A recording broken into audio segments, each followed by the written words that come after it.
कहते कबीर कबीर कबीरा, कहते कबीर कबीर। कबीर साहब सभी भक्तों को साधु कहकर संबोधित करते हैं। कहत कबीर सुनो भई साधो, सभी को साधु कह रहे हैं। कबीर साहब की दृष्टि में कोई शैतान है ही नहीं, सभी साधु हैं। अच्छा हो बुरा हो, पापी हो पुण्यात्मा हो, धनी निर्धन, रूपवान कुरूप, कोई भेद नहीं। और भेद न होने के साथ जो एक ही नाम दिया, सिर्फ साधु। कुछ नहीं कह रहे वो किसी को किसी के जाति सूचक शब्द से नहीं बुला रहे हैं, और ना ही उसके गुण अवगुण पर प्रकाश डालते हैं। वे हम सभी को कहते हैं सुनो साधु, हम सबको साधु। अब साधु शब्द की भी महिमा जान लीजिए। साधु शब्द के बहुत अर्थ हैं, बहुत अर्थ। जो सीधा सीधा अर्थ हम समझते हैं वो तो ये है कि जो घर बार छोड़कर सन्यासी हो गया है हम उसको साधु कहते हैं। जो जगह जगह भिक्षा मांगता है, प्रभु का गुणगान करता है, उसे साधु कहते हैं। लेकिन ये साधु का एक अर्थ है। साधु का अर्थ होता है अच्छा। साधुवाद हम दूसरे को देते हैं बधाई देना। किसी ने बहुत अच्छा काम किया तो कहते हैं साधु साधु। ये संस्कृत के शब्द हैं, बहुत अर्थ निकलते हैं। बच्चा काम करता है, विद्यार्थी, तो उसकी अध्यापिका उसकी कॉपी में गुड लिख कर देती है, लेकिन संस्कृत में लिखा जाता है साधु, कि बहुत अच्छा काम किया साधु। तो हमारी जो शब्दावली है उसमें इसका बहुत ऊंचा स्थान है। जैसे तात शब्द है, पुत्र के लिए भी इस्तेमाल होता है, पिता के लिए भी। तो कबीर साहब ने सभी भक्तों के लिए, सारी संगत के लिए, सब लोगों के लिए साधु शब्द चुना।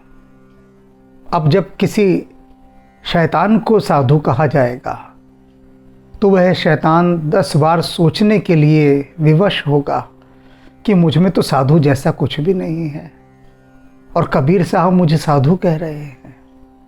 तो क्षण भर को उसके भीतर साधुता का भाव जग जाएगा, और उसी भाव को निरंतर जगाए रखने के लिए, चेताने के लिए बार बार कबीर साहब कहते हैं कहत कबीर सुनो भई साधो, कि सुनो साधुओं मेरी बात सुनो। कबीर कुछ कह रहा है, मेरी बात सुनो।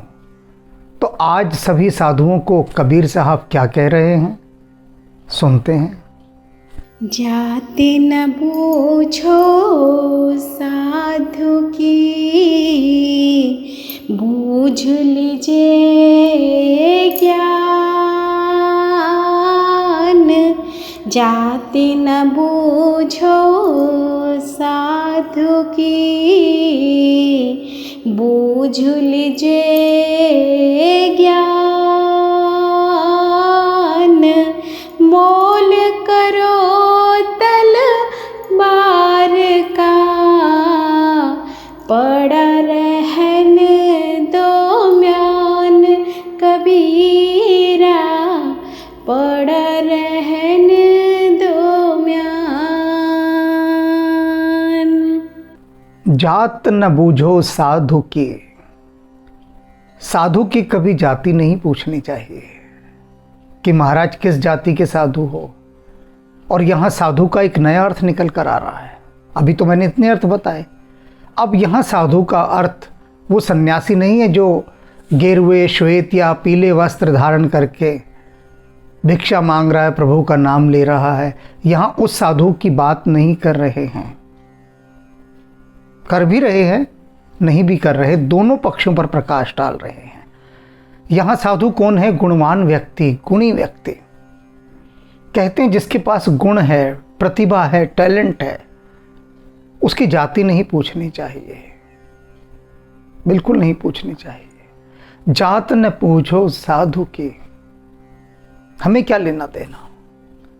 बूझ लीजिए ज्ञान, उसके पास कितना ज्ञान है, हमें सिर्फ उसके ज्ञान से अभिप्राय होना चाहिए और किसी चीज से नहीं। अब एक उदाहरण के माध्यम से कबीर साहब इस बात को बता रहे हैं। अभी तो मैं सिर्फ बाहरी बाहरी बात कर रहा हूँ, अंदर की बात बाद में शुरू होगी। अभी पहले बाहर की भूमिका बना दूँ, सरफेस तैयार कर दूँ, प्लेटफॉर्म बन जाए, तब अंदर की गहरी व्याख्या में लेकर जाऊँगा। पहले तो कम गहरे पानी में थोड़ा सा तैरा लूँ ना, गहरे पानी में बाद में चलेंगे। तो एक व्यक्ति तलवार खरीदने गया बाज़ार में। जिस समय कबीर साहब ने ये लिखा, उस समय खूब तलवारें बिका करती थी, हथियारों की दुकान होती थी, जिसे जो मर्जी तलवार खरीदनी है खरीदे, भाला खरीदना है खरीदे। जैसे आज अनेक विकसित राष्ट्रों में बंदूकों की दुकान होती है कि आप जाइए, फ्री है वहाँ पर वेपन्स रखना, हथियार रखना, आप कोई भी हथियार खरीद सकते हैं, खरीदिए। जैसे आलू बैंगन टमाटर खरीदते हैं, ऐसे आप पिस्तौल बंदूक इत्यादि खरीदिए। तो उस समय तलवारें मुख्य होती थी, हथियार। तो एक ऐसा ही योद्धा गया बाजार में बढ़िया तलवार खरीदने, पहुंचा तलवार की दुकान पर, और तलवार तो देखे ना, बार बार उसके खोल की बात करे, म्यान की। म्यान माने जिसके अंदर तलवार रखते हैं, तलवार रखने का जो बॉक्स होता है, खोल। और पूछे अच्छा ये कितने का है, ये कितने का है, कोई अच्छी म्यान दिखाओ। तो दुकानदार ने पूछा भाई तू लेने क्या आया है? उसने कहा मुझे एक अच्छी तलवार खरीदनी है। अच्छी तलवार। तो दुकानदार ने कहा जब खरीदनी तलवार है तो म्यान क्यों देख रहे हो? म्यान तुम्हारे किस काम की? वो तो सिर्फ सुंदरता की वस्तु है, डेकोरेशन की, कि दूल्हे राजा अगर बैठेंगे घोड़ी के ऊपर तो उनकी म्यान शानदार होनी चाहिए। अंदर तलवार चाहे लकड़ी की हो, उससे कोई फर्क नहीं पड़ता, क्योंकि दूल्हे ने कोई तलवार थोड़ी ना चलानी है, उसने तो दुनिया को दिखाना है, देखो कितनी शानदार म्यान है। और दुनिया इस भुलेखे में पड़ जाए कि जितनी शानदार म्यान है तो तलवार कितनी बढ़िया होगी। तो पहले ज़माने में लोग तलवारों पर बहुत काम किया करते थे। तलवार की जो म्यान है उस पर सोने का काम होता था। जो बहुत अमीर होते थे वो हीरे जवाहरात भी लगवा लिया करते थे। शान बढ़ती है उससे कि तलवार रखने का जो बॉक्स है वो कितना अच्छा है। तो दुकानदार ने कहा भाई तू योद्धा है, लड़ाका है, तुझे तो तलवार से अभिप्राय होना चाहिए, क्योंकि क्षत्रिय म्यान की परवाह नहीं करता, क्षत्रिय को तो अच्छी तलवार चाहिए। तो तू वास्तविकता की ओर ध्यान दे, मुख्य तत्व की ओर, जो गौण तत्व है उस पर ध्यान मत दे। अब जो कबीर साहब ने यहाँ एक उदाहरण दिया है कि मोल करो तलवार का, पड़ा रहने दो म्यान, वह क्या कर रहा है? वह उदाहरण यह कर रहा है कि हम सबके दिमाग खोल रहा है कि देखो जो मूल बात है उस पर ध्यान देना चाहिए। मूल तलवार है। तलवार क्या है? ज्ञान। ज्ञान काटता है। तो जो ज्ञानवान व्यक्ति है, गुणवान व्यक्ति है, उसकी जाति नहीं देखनी चाहिए, सिर्फ हमें उसके ज्ञान से अभिप्राय होना चाहिए। अब पहले एक सांसारी उदाहरण दूंगा, फिर आध्यात्मिक। एक व्यक्ति बड़ी दूसरे धर्म की आलोचना करते थे कि वह धर्म ऐसा है, वह वैसा है। एक दिन उनका स्वास्थ्य खराब हुआ तो वो जो दूसरे धर्म का अस्पताल था उसमें जाकर वे भर्ती हुए। तो मैंने उनसे कहा कि भाई तुम तो इस धर्म की बड़ी आलोचना करते थे, इन धर्म के लोगों की, और जब बीमार हुई तो सबसे पहले इन्हीं के अस्पताल में गए, ऐसा क्यों? उन्होंने कहा कि ये देखभाल बहुत अच्छी करते हैं, इसलिए मैं इनके पास गया। तो क्या है कि जात न बूझो साधु की, बूझ लीजिए ज्ञान।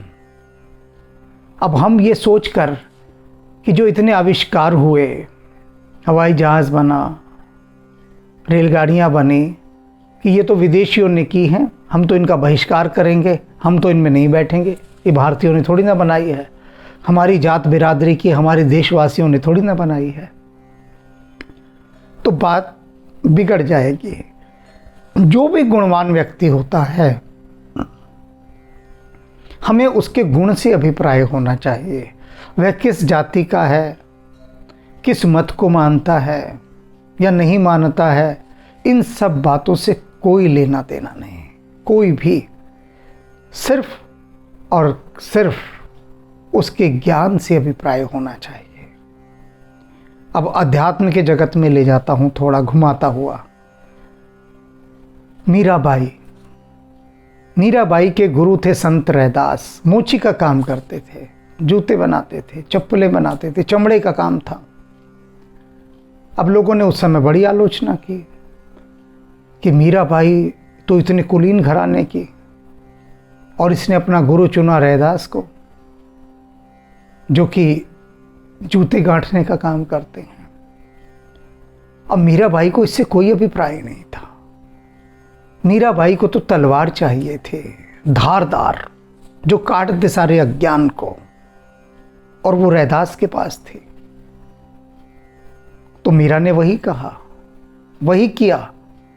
जात न बूझो साधु की, बूझ लीजिए ज्ञान। उसने कहा तुम जाति देखते हो मेरे गुरु रैदास की, अरे उनका ज्ञान देखो, देखो कितना ज्ञान है उनके पास। कबीर साहब स्वयं जुलाहे थे, और उस समय अनेक लोग जाति को देखकर व्यक्ति के पास जाते थे, चाहे उसके पास ज्ञान हो या ना हो, बस वह ऊंची जाति का होना चाहिए। तो कबीर साहब ने उस पर कुठाराघात किया, व्यंग्य किया है, और क्या कह रहे हैं कि तुम जाति देखकर ज्ञान लेने जाते हो। अरे ऐसा कभी हुआ है कि ज्ञान जाति देखकर आता हो किसी के पास? ज्ञान तो कभी कहीं भी किसी के पास किसी को भी प्राप्त हो सकता है। और ज्ञान के लिए यह भी आवश्यक नहीं कि जिसके पास ज्ञान है वह पढ़ा लिखा ही हो। ज्ञान एक अलग चीज़ है, और ये सामान्य नॉलेज जिसको कहते हैं हम, जानकारी, वह एक अलग चीज़ है। कोई पढ़ा लिखा है बहुत, तो इसका अर्थ यह है कि उसे बहुत अधिक जानकारी है, इन्फॉर्मेशंस है उसके पास। वह ज्ञानवान है ये ज़रूरी नहीं कि उसे ज्ञान भी हो। ज्ञान एक अलग चीज़ है। ज्ञान तो अनपढ़ों को भी होता है, और कबीर साहब से बड़ा अनपढ़ खोजने को ना मिलेगा, जो कहते हैं कि मसी कागद छुओ नहीं, कलम गही नहीं हाथ, कि मैंने स्याही और कागज़ कभी छुआ तक नहीं, कलम को कभी उठाया नहीं, और ज्ञान देखिए कितना अधिक है। तो कबीर साहब ने उस समय के उन लोगों पर बहुत करारा व्यंग्य किया है, और उन्हें समझाया भी है कि जाति देखकर ज्ञान लेने मत जाओ। और देखो सदना, सैनू, रैदास, कबीरदास, न जाने कितने संत हैं, कितने संत हैं जो पढ़े लिखे ही नहीं, कभी अनपढ़। और ज्ञान देखिए, ज्ञान ऐसा कि वेदों में भी ना मिलेगा। और अब रामकृष्ण परमहंस की बात, वे भी कबीर साहब के समान बिल्कुल अनपढ़, और उनका तो उच्चारण भी शुद्ध नहीं था, शुद्ध उच्चारण नहीं था, तोतलाकर हकलाकर बोला करते थे रामकृष्ण परमहंस। और स्वामी विवेकानंद उस समय के सबसे बड़े स्कॉलर, यूनिवर्सिटी के पढ़े हुए। तो अनेक लोग, उनके आसपास के प्रोफेसर, रिश्तेदार, सब कहते थे क्या हो गया है नरेंद्र तेरी अकल को। स्वामी विवेकानंद के बचपन का नाम नरेंद्र नाथ दत्त था। तो कहते थे अरे नरेंद्र इतना पढ़ा लिखा, और तो उस अनपढ़ आदमी की बातों में आया हुआ है, वो तो गांव का देहाती है, पागल है, उसे कुछ नहीं समझ। लेकिन ये तो विवेकानंद जानते थे ना कि जो ज्ञान वेदों में भी नहीं, पुराणों में नहीं, उपनिषदों में नहीं, यूनिवर्सिटीज़ में नहीं, वह सारा ज्ञान भगवान रामकृष्ण परमहंस के पास है। बेशक से वे अनपढ़ हैं, लेकिन अनपढ़ का और पढ़े लिखे का ज्ञान से कोई संबंध नहीं। ज्ञान तो एक स्टेज है, स्थिति है।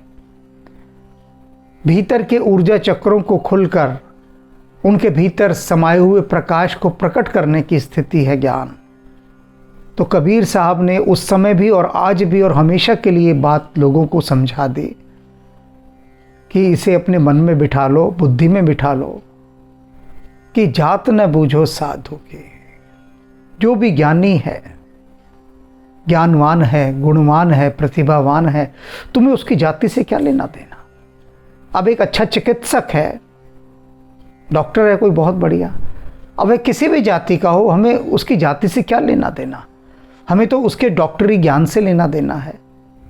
कोई शिक्षक है, किसी भी जाति का हो, कोई संगीतकार है, किसी भी जाति का हो, हमें तो उसके संगीत से अभिप्राय।